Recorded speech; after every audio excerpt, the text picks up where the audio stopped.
Bueno, hermanos, les saludo en el nombre del Señor. Es un privilegio para cada uno de nosotros poder en algún momento predicar la palabra de Dios, esta preciosa palabra de Dios que transforma las vidas, que sana a los enfermos, que resucita a los muertos. Cada uno de nosotros en algún momento estaba muerto en sus delitos y pecados, y por esta preciosa palabra de Dios fuimos vivificados, ¿ya?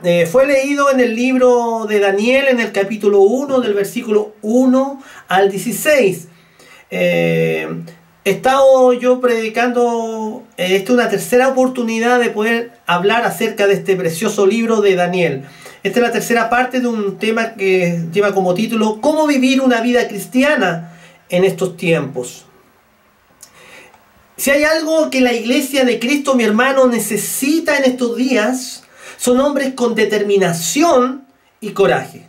Hombres que no estén dispuestos a traicionar sus conciencias, no importando el precio que tengan que pagar por ello.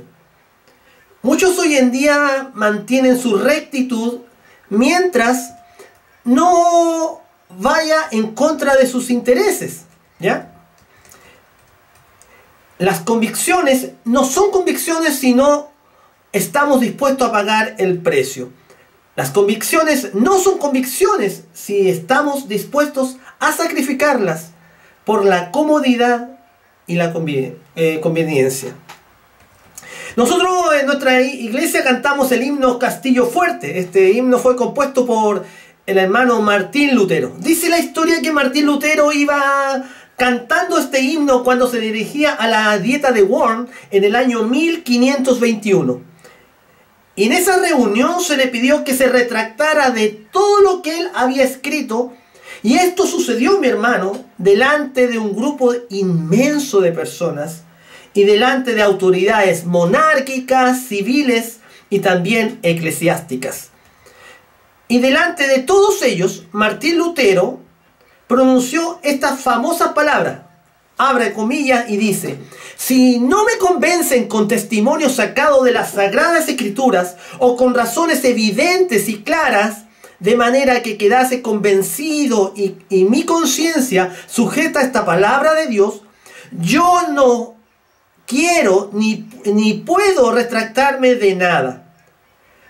Porque no es bueno y seguro para un cristiano obrar en contra de su conciencia, y heme aquí, no puedo hacer otra cosa que Dios me ayude.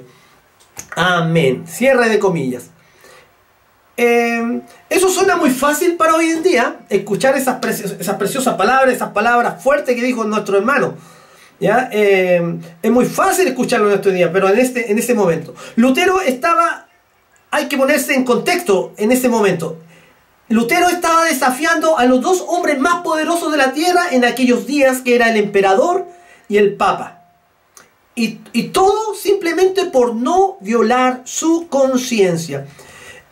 Yo he predicado en 2 ocasiones acerca del libro de Daniel, donde estaban este joven y sus 3 amigos que, teniendo aproximadamente entre 14 y 15 años de edad, tuvieron que enfrentarse a un serio dilema de conciencia.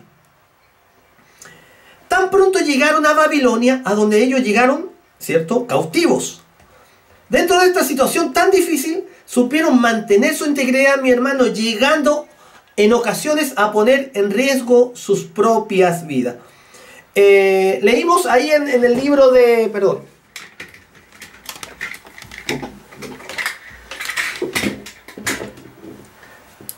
Leímos ahí en el libro de Daniel, en el capítulo 1, versículo 18, y dice: y Daniel propuso en su corazón no contaminarse con la porción de la comida del rey, ni con el vino que él bebía. Pidió, por tanto, al jefe de los eunucos que no se le obligase a contaminarse.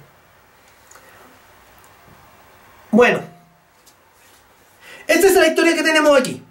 Fue leído por nuestra hermana Nancy, ¿cierto? En el capítulo 1, del versículo 1 al 16. El rey Nabucodonosor conquistó Jerusalén en el año 605 a.C. y se llevó a Babilonia a un grupo de cautivos, entre los cuales estaba este joven Daniel y sus amigos. El imperio babilónico se había convertido en poco tiempo en la mayor potencia militar de aquellos días. Pero eso, mi hermano, también le trajo como consecuencia que rápidamente el número de conquistados era mayor que los conquistadores. ¿Ya? Por eso el rey Nabucodonosor diseñó una estrategia genial, mi hermano, para poder mantener su reino bajo control. ¿Qué es lo que hizo este rey? Reclutar a un grupo de jóvenes de las naciones cautivas y entrenarlos de tal manera que llegaran a pensar, a sentir y a actuar como babilonios. Nabucodonosor sabía que si moldeaba, mi hermano, desde temprano el carácter de estos jóvenes y les cambiaba su forma de pensar, él tendría en sus manos siervos leales que le ayudarían eficazmente en el control de su reino. ¿Y cuáles fueron esta estrategia, mi hermano, que este rey Nabucodonosor usó para sus propósitos? Primero, lo hizo pasar por un proceso de aislamiento. Imagínense con apenas 14, 15 años de edad y los desligó de sus padres, los desligó de su pueblo. Segundo, los hizo pasar por un proceso de adoctrinamiento y ese proceso duró 3 años. Totalmente desconectado del Dios de Israel y de su palabra. Eso era más que una simple instrucción académica, lo que le estaban dando a ellos. Estos jóvenes, mi hermano, estaban siendo adoctrinados y llevados a pensar no como judíos, sino como babilónicos. Tercero, el rey los hizo pasar por un proceso de asimilación. ¿Qué quiere decir eso? Se los llevó a vivir al palacio real y ordenó que se le diera de la misma comida y bebida que el rey se servía. Así asimilarían más rápido, mi hermano, el estilo de vida de la corte de Babilonia. Bueno, eso era parte del proceso. Pocas cosas atrapan más a un hombre, mi hermano, a una persona, ¿cierto?, que vivir con muchos lujos, con muchos placeres y deleites. Eso, mi hermano, mina el corazón del hombre en muchas ocasiones. Finalmente, Nabucodonosor los hizo pasar por un proceso de reidentificación, porque hasta los nombres de esos muchachos fueron cambiados para desconectarlo por completo de su pasado religioso y conectarlos con los dioses babilónicos. Y en medio de ese proceso de babilonización, que Daniel toma una determinación. Volvamos al versículo de Daniel 1:8 y dice: y Daniel propuso, mi hermano. Esta palabra guárdela en su corazón. Propuso en su corazón no contaminarse con la porción de la comida del rey, ni con el vino que él bebía. En el resto de la historia vemos que los amigos de Daniel estaban con él en esta resolución.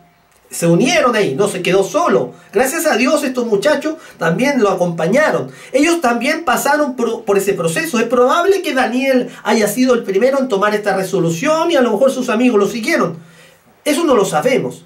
El punto es que estos jóvenes determinaron que no iban a contaminarse, comiendo y bebiendo lo que el rey bebía y comía. Y así marcaron una diferencia, mi hermano, en la historia, en el pueblo de Dios. Mientras ellos estaban cautivos en un país extraño, en una ciudad extraña, en una cultura extraña. Y esta es la resolución, la que yo pretendo considerar, mi hermano, con ustedes en este sermón. Esta hermosa resolución que hicieron Daniel y sus amigos. Vamos a contemplar esta resolución en tres puntos distintos, ¿ya? O desde varios ángulos distintos. Primero, la naturaleza de esta resolución. Ese es el primer punto que vamos a ver hoy día. La naturaleza de esta resolución. Y volvamos al mismo versículo. Daniel 1:8 dice: y Daniel propuso, mi hermano, en su corazón no contaminarse. Esto no fue algo impuesto desde afuera. Nadie, mi hermano, nadie obligó a Daniel a tomar esta decisión. Él propuso en su corazón que no se contaminaría con la comida del rey. Y la idea de esta palabra que comunica es de una manera así como determinar solemnemente una cosa, fijar un propósito con firmeza, en el corazón, Esto no es como esos tipos de resoluciones que tomamos muchas veces cuando llega el año nuevo. ¿Ah? ¿Cuántos de nosotros dicen, no, este año yo me voy a portar mejor? No, este año voy a ser un mejor yerno. Este año voy a ser un mejor papá. Voy a ser un mejor cristiano. Voy a ser un mejor esposo o una mejor esposa, dicen las hermanas. No es esa clase de resolución. Daniel estaba determinado a no dejarse contaminar bajo ninguna circunstancia. Esta palabra hebrea que aparece aquí, que dice que propuso en su corazón, esta palabra hebrea que aparece en Daniel 1:8, en hebreo dice Seimatseg, ¿ya? Seimatseg aparece en otro pasaje de la Escritura. Veamos el caso cuando Moisés se presentó delante de Faraón y la consecuencia que hubo entre esa conversación entre Moisés y Faraón. Una vez que ya conversaron, en Éxodo capítulo 5 del versículo 6 al 8, Éxodo 5, capítulo 6 al 8, mire lo que Faraón le dijo a Moisés después de una buena conversación. Y mandó Faraón aquel mismo día a los cuadrilleros del pueblo que lo tenían a su cargo y a sus capataces diciendo: de aquí en adelante no daréis paja al pueblo para hacer ladrillos, como hasta ahora. Vayan ellos y recojan por sí mismos la paja, y les impondréis, aquí está la palabra, impondréis la misma tarea de ladrillos que hacían antes, y no los disminuiréis en nada, porque están ociosos. Por eso levantan la voz diciendo: vamos y ofrezcamos sacrificio a nuestro Dios. ¿Ya? Esto no fue una sugerencia de Faraón, ni siquiera un consejo. Eso fue una imposición autoritativa, mi hermano. De la misma manera, Daniel impuso algo sobre su corazón, y con la misma firmeza Daniel iba a vigilar su corazón. Él iba a llevar a cabo lo que se había propuesto. En otro pasaje precioso también de la Escritura, en Deuteronomio capítulo 11, a los que les gusta anotar las citas bíblicas y meditarlas después, Deuteronomio capítulo 11, del versículo 16 al 18, Dios está prometiendo aquí una bendición a Israel si obedecían su ley, del versículo 1 al 15. Y del 16 en adelante, Él está hablando acerca de qué pasará si no cumplen la ley de Dios. Dice Deuteronomio capítulo 11 del versículo 16 al 17. Guardaos pues que vuestro corazón no se infatúe y os apartéis y sirváis a dioses ajenos y os inclinéis a ellos. Y se encienda el furor de Jehová sobre vosotros, y cierre los cielos, y no haya lluvia, ni la tierra dé su fruto, y perezcáis pronto de la tierra, de la buena tierra que os da Jehová. Y aquí viene la palabra, mi hermano: por tanto, pondréis estas palabras en vuestro corazón y en vuestra alma, y las ataréis como señal en vuestra mano, y serán los frontales entre vuestros ojos. Y así sigue hablando su palabra el Señor. En el versículo 18 dice: pondréis. Ellos debían imprimir, mi hermano, hablemos con palabra de ahora, debemos imprimir estas palabras en su corazón, implantarlas firmemente, fijarlas en su memoria y tomarla con seriedad. Bueno, ese es el significado de esta palabra que aparece en el texto. Es una especie de voto que Daniel hizo delante de Dios. Sus palabras no fueron un arrebato emocional del momento. Él sabía lo que estaba haciendo y muy probablemente consideró el precio que iba a tener que pagar. Y aún así lo hizo y aún así lo guardó. Qué precioso es ver y analizar la palabra de Dios. La resolución de Daniel fue muy específica. No me voy a contaminar con la comida del rey, ni beber su vino. Alguien decía que Satanás no tiene problema, hermano, con algunas de nuestras resoluciones, siempre que sean generales. Ahí no hay problema para el diablo. ¿Cómo cuáles? Este año voy a ser mejor cristiano. O este año voy a ser mejor esposo. O en este año voy a participar más de la iglesia. Voy a trabajar más en la iglesia. Satanás no tiene problema con esas resoluciones generales. La pregunta es, mi hermano, para mí, para ti, ¿cómo vas a ser un mejor cristiano? ¿Cómo vas a ser un mejor esposo? ¿Cómo vas a ser una mejor esposa? ¿En qué vas a comprometerte a trabajar en la iglesia? Cosas específicas. Alguno dice, eso es legalismo. No, mi hermano. Eso no es legalismo. Eso es tomar en serio las cosas cristianas. Algunos dicen, ¿por qué hay que ser tan exagerado, mi hermano? Es bueno ser cristiano. Es bueno creer en Dios. Pero no se puede ser tan fanático, po. Aún, mi hermano, aquí no estamos hablando de fanatismo. Estamos hablando de fidelidad. Y una cosa no tiene que ver con la otra. El fanático, mi hermano, yo le voy a explicar qué es una persona fanática. Es aquel que actúa en una forma irracional, movido por un impulso religioso, que no tiene base alguna en la palabra de Dios. Ese es un fanático. Lo que tenemos aquí, en el caso de Daniel y sus amigos, es el caso de un hombre o un grupo de hombres, de jóvenes, que tomó la determinación de vivir para Dios y de obedecer a Dios en todas, escúcheme bien, en todas las áreas de su vida. Es la única manera, mi hermano, racional de vivir. ¿Qué tiene de irracional? Vivir para Él y hacer las cosas que Él manda. Daniel tomó la resolución que tomó porque él sabía que su vida le pertenecía a Dios. Y sabía que Dios es un Padre sabio y todopoderoso. Todo lo que sucede está bajo su soberanía. Miren, leamos los preciosos salmos que dice Salmo 119, 44 y 45. Salmo 119, 44 y 45. Dice así: guardaré tu ley siempre, para siempre y eternamente. Y andaré en libertad, porque busqué tus mandamientos. La ley de Dios, mi hermano, no es una camisa de fuerza. Algunos lo tienen así, dicen, oye, Dios pone muchas trabas, pone mucho problema en nuestra vida. La ley de Dios, ella nos da libertad, nos da gozo, y así lo dice, mire, otro salmo. ¿Ya? Salmo 19, 8.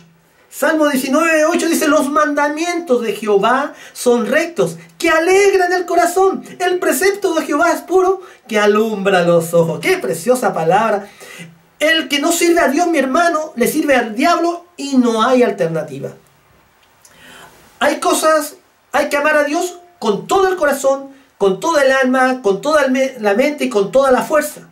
Jesús dijo que ese es el primer mandamiento. Daniel amó a Dios con todo el corazón, con toda su alma, con toda su mente, con todas sus fuerzas. Por eso tuvo esa resolución, mi hermano. Por eso tuvo eso. Estuvo dispuesto a pagar el precio por eso. Primero, hemos visto la naturaleza de su resolución. Fue una decisión consecuente, sopesada, tranquila y hecha con determinación. Primer punto que vimos, la naturaleza de esta resolución. Segundo punto, la razón de su resolución. ¿Cuál fue el motivo por qué estos jóvenes rehusaron comer la comida del rey? ¿Se ha preguntado usted eso? ¿Cuál es el problema? Debe haber sido una comida muy exquisita. Eran los banquetes del rey, los mejores manjares. No protestaron cuando lo llevaron a vivir al palacio. No protestaron cuando lo reclutaron para el nuevo programa de entrenamiento. No protestaron cuando le cambiaron el nombre. Pero cuando llegaron al punto de la comida, decidieron no aceptarla. ¿Pero por qué? ¿Se ha puesto a pensar? El texto no da una razón específica, pero podemos aventurarnos a dar sugerencias. Esta comida, mi hermano, que era servida en la mesa del rey, primero era dedicada a los dioses de Babilonia. Por tanto, uno saca por conclusión, participar de estos alimentos hubiese sido una identificación con ellos en su idolatría. La ley mosaica era muy clara. Los israelitas debían abstenerse de todo acto idolátrico, de toda idolatría. Ellos querían dejar establecido que no tenían nada que ver con los ídolos de Babilonia. Bueno, también es probable, y estuve ahí buscando en internet, que algunos de sus alimentos fueran kosher. No kosher, kosher, una palabra en hebreo, es decir, que no se conforman con las leyes dietéticas que Dios había establecido para su pueblo en el Antiguo Testamento. Ellos no podían comer carne de puerco, no podían carne con su sangre, tenían que preparar los alimentos de cierta manera.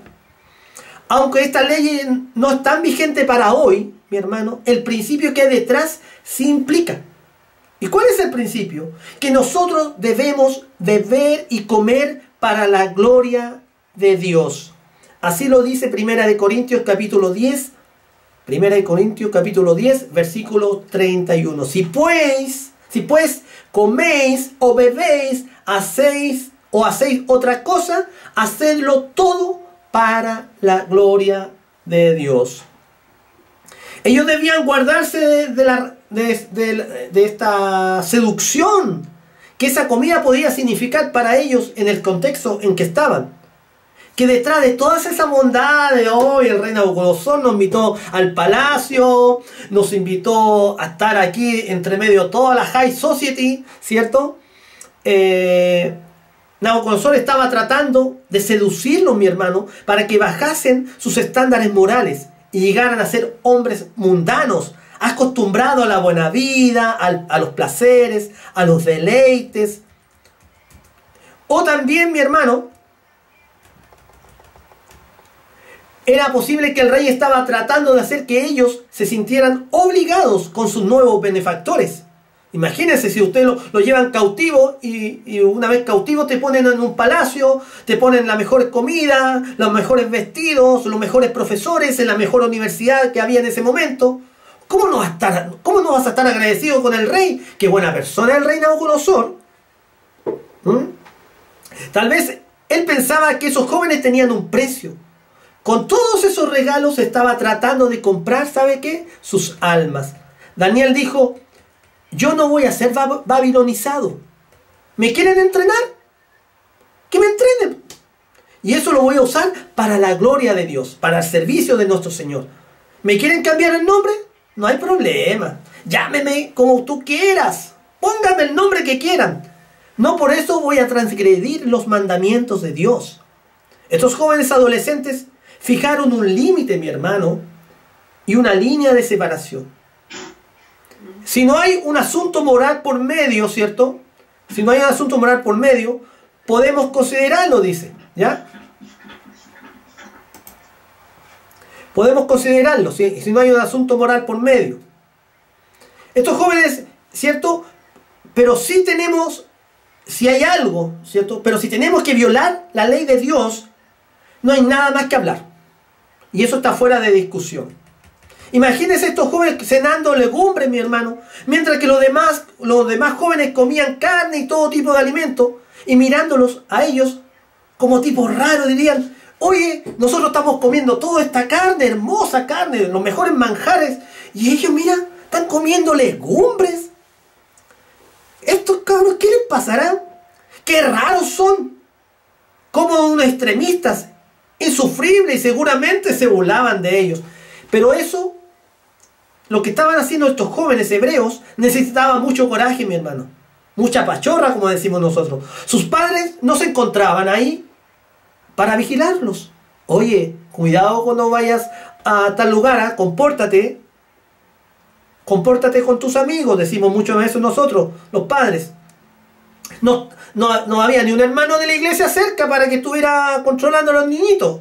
Recuerden que tenían entre 14 y 15 años. No estaba el pastor. ¿Ah? Porque cuando está el pastor, algunos se portan bien y se va el pastor y empieza la fiesta. ¿Ah? Ellos no actuaron así por convicción. Perdón, ellos sí actuaron por convicción. Daniel y sus amigos eran hombres con convicción que saben lo que quieren, mi hermano. Y aunque el mundo se esté derrumbando, lo único que importara era obedecer y cumplir las leyes morales de Dios. Lo que le molesta a un individuo cobarde, mi hermano, y dispuesto a sacrificar sus convicciones, es encontrarse con un individuo valiente que guarda sus convicciones. Aún, mi hermano, hay que decir las cosas como son, aún, mi hermano, en las mismas iglesias, las personas menos fieles critican a los fieles. Eso causa roncha, causa problema. No les molesta a estas personas. Lo acusan de extremista, legalista, quisquilloso, y todo por el hecho de que ellos no son fieles y los otros sí son fieles. Lo más probable es que habían otros jóvenes de otras naciones cautivas. Es posible que le hayan preguntado: ustedes son 4 jóvenes y los demás israelitas, los demás jóvenes israelitas que andan por ahí, están comiendo de la comida del rey. Y así dicen hoy en día: pero fulano es evangélico y hace esto y hace eso y distintas cosas mundanas.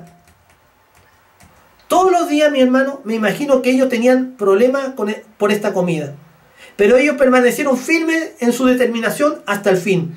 Ellos se alinearon con la palabra de Dios. Ellos manifestaron claramente que eran distintos. Ellos dijeron: en todo lo demás, nosotros podemos participar con ustedes como personas civilizadas, no hay problema. Pero tenemos un límite. La ley moral de Dios. Esa parte no es negociable. Y yo pregunto: ¿cuántos de nosotros estamos dispuestos a pagar ese precio, mi hermano? ¿Cuántos de nosotros, mi hermano, ahora estamos pagando ese precio? ¿Dónde? En nuestro trabajo. ¿Somos reconocidos porque no somos uno más en nuestro trabajo? ¿En el colegio? ¿Eres reconocido por ser cristiana? ¿O, ay, te queda ahí? Pues, sí, porque si no, no voy a ser popular. ¿En la universidad? ¿Eres reconocido por ser cristiano? ¿Estás dispuesto a perder tu popularidad con tal de ser fiel a Dios? Por eso la Biblia enseña en Apocalipsis 21:8 que los cobardes no entrarán en el reino de los cielos. La fidelidad y el coraje son 2 virtudes que caminan de la mano. Daniel y sus amigos decidieron tomar el camino difícil, por el cual no transitan mucha gente, porque estaban convencidos, mi hermano, de que no podían desobedecer a Dios. Si nos preguntamos: ¿cómo es posible que estos 4 jóvenes adolescentes hayan actuado así, mi hermano? ¿Cómo se puede desarrollar semejante firmeza a una edad tan temprana? Primero, vimos la naturaleza de esta resolución, la razón de su resolución. Tercero, la fuente de esta resolución. Esta decisión que tomaron estos jóvenes no salió de la nada repentinamente. Varios factores se conjugaron para que ellos tomaran esta determinación. Y en este momento, en el momento de la prueba, mi hermano, pero en este sermón, ¿cierto?, voy a tocar solamente una, que es la siguiente. Este factor, mi hermano, es la gracia de Dios. Estos jóvenes hicieron lo que hicieron por la gracia de Dios que había obrado en ellos, transformando sus corazones y moviéndolos a obrar con firmeza. Daniel no era un superhombre.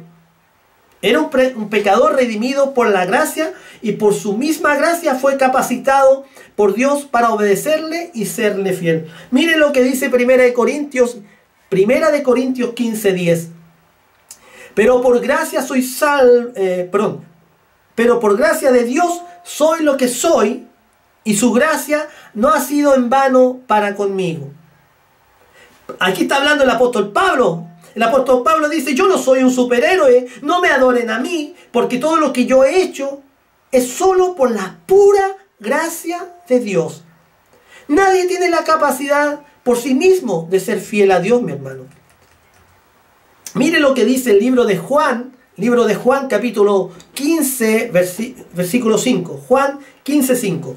Dice: yo soy la vid, vosotros los pámpanos.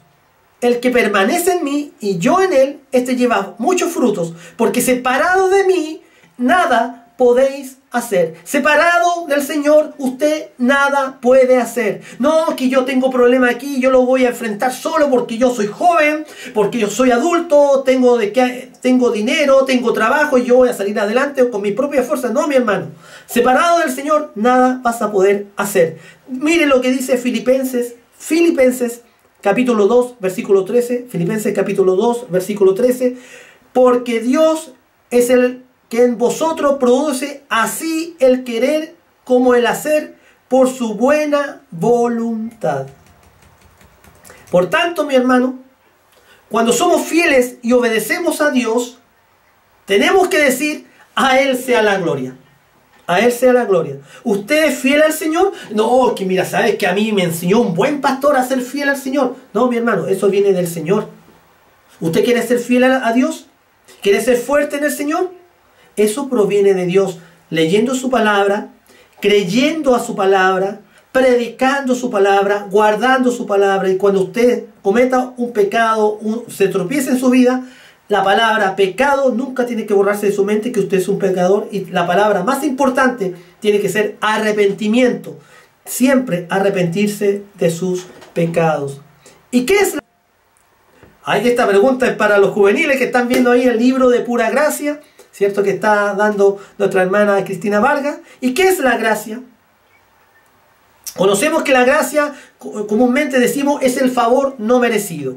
Pero podemos darle una definición más larga. Podemos decir que la gracia es aquello que mueve a Dios a hacer bien a la persona que no lo merece. Más aún a la persona que merece lo contrario.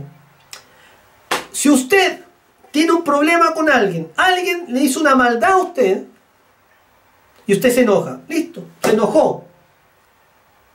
Usted va caminando por la calle y ve a un mendigo y el mendigo le dice, ¿sabe qué? No tengo trabajo. Y usted siente en su corazón, saca 1000 pesos y le da 1000 pesos al mendigo. Y se siente bien, y es una obra de caridad. Eso no es gracia, eso es misericordia.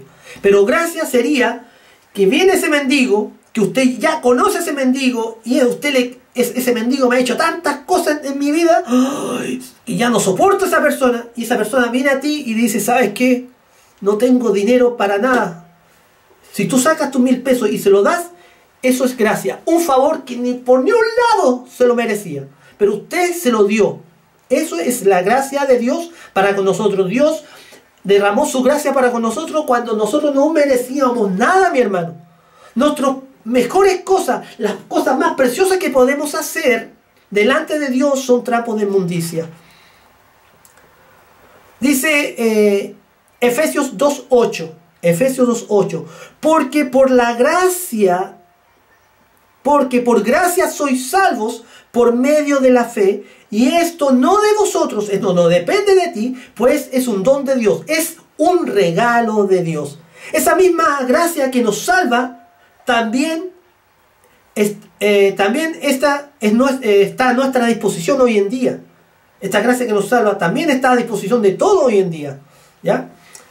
También nos puede hacer resistir a la tentación y ser santos, esta gracia de Dios. Todo cuanto necesitamos para nuestra salvación y santificación, mi hermano, procede de la mano de Dios. Y Él lo concede, ¿sabe por qué? Por gracia. Simplemente por gracia. Bueno, para ir concluyendo, mi hermano, ¿sabe por qué estos muchachos cristianos guardaron estas resoluciones? ¿Por qué? Porque ellos pusieron su confianza en el Señor y Dios derramó su gracia sobre ellos. ¿Y sabe por qué muchos cristianos hoy en día no guardan sus resoluciones? Una de ellas es porque pretenden ser fieles en sus propias fuerzas y olvidan la necesidad que tienen de la gracia de Dios para seguir siendo obedientes. Mi hermano, a mí me gusta predicar lo que dice la palabra, y la palabra dice que nosotros tenemos que decir las cosas fuertes, con amor, ¿cierto? Y decirlo. Hay muchos muchos cristianos mediocres, mi hermano. La gracia de Dios está a nuestra disposición para que no seamos, mi hermano, uno del montón, un mediocre más, mi hermano. Dios está en contra de la mediocridad. Dios quiere que nuestras vidas sean vidas de impacto, mi hermano. Daniel y sus amigos dejaron una huella profunda en el imperio babilónico y luego en el medio persa, en el otro imperio. Y más de 2000 años estamos aquí, a través, usando la tecnología, un grupo de hermanos, hablando de quién, de estos jóvenes hebreos que guardaron su resolución y dijeron: no voy a ser mediocre, no me voy a doblar a las cosas del mundo, me voy a guardar para Dios, y no por eso soy un fanático y no por eso soy un religioso, ¿cierto? Sino porque quiero ser obediente a mi Dios. Y yo les pregunto en esta noche, ¿estamos impactando el medio que nos rodea? Yo les pregunto, ¿están impactando cada uno de ustedes? ¿Yo estoy impactando algún lugar por ahí del mundo? ¿Estoy impactando? ¿Estoy haciendo algo para impactar? ¿Hablar del Dios de la salvación? ¿Se dan cuenta los demás de que somos diferentes? ¿Somos distintos? ¿Sabes diferenciar entre negociable y lo no negociable? Tenemos el coraje de vivir a la luz de nuestros estándares cristianos, aunque eso significa muchas veces ir en contra de lo establecido. ¿Estamos nosotros dispuestos a pagar ese precio? ¿Estás pagando hoy ese precio porque estás guardando la palabra de Dios, teniendo problemas en tu vida, problemas con tu familia, problemas con tus padres, problemas con tus hijos, porque estás guardando la palabra de Dios? Para eso necesitamos sabiduría, coraje, pasión por Dios y por su reino, y todo eso procede únicamente de la gracia de Dios. Suplicamos a Dios para que cada día nos conceda de su gracia. Oremos. Amado Dios y Padre Celestial, en esta noche te damos gracias por tu preciosa palabra, porque gracias a ella, Señor, nos damos cuenta que de nosotros no depende nada, sino todo depende de ti. Gracias, Señor, porque tu gracia preciosa, bendita gracia ha sido sobre nosotros. Padre, en el nombre de Jesús, ayúdanos a no deshonrar esa gracia que ha sido derramada en nuestros corazones en el momento que te recibimos como el Rey y Señor de nuestras vidas. Ayúdame a mí, ayuda a cada hermano que está escuchando y a cada persona que va a escuchar esta predicación a buscarte, a guardar tu palabra, a no conformarse a los pensamientos, a las ideologías de este mundo, a la moda de este mundo, a la música de este mundo, a todo aquello que te deshonra, Señor. Ayúdanos a ser diferentes, santos, apartados para ti. Ayúdanos a ser personas que impactan nuestra familia, que impacta a nuestros amigos, que impacta a la iglesia, que impacta a nuestros vecinos, pero con el testimonio de la palabra de Dios. Ayúdanos, Señor, y bendice a cada hermano y a cada familia representada. En el nombre poderoso de Jesús. Amén. Amén.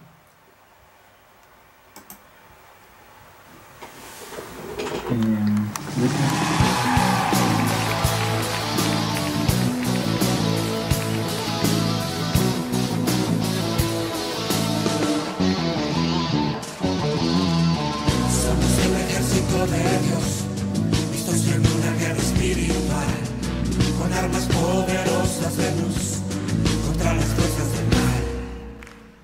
Tenemos puesta la armadura de Dios y espada de dos filos en las manos, con autoridad en el nombre de Jesús contra las fuerzas del mal.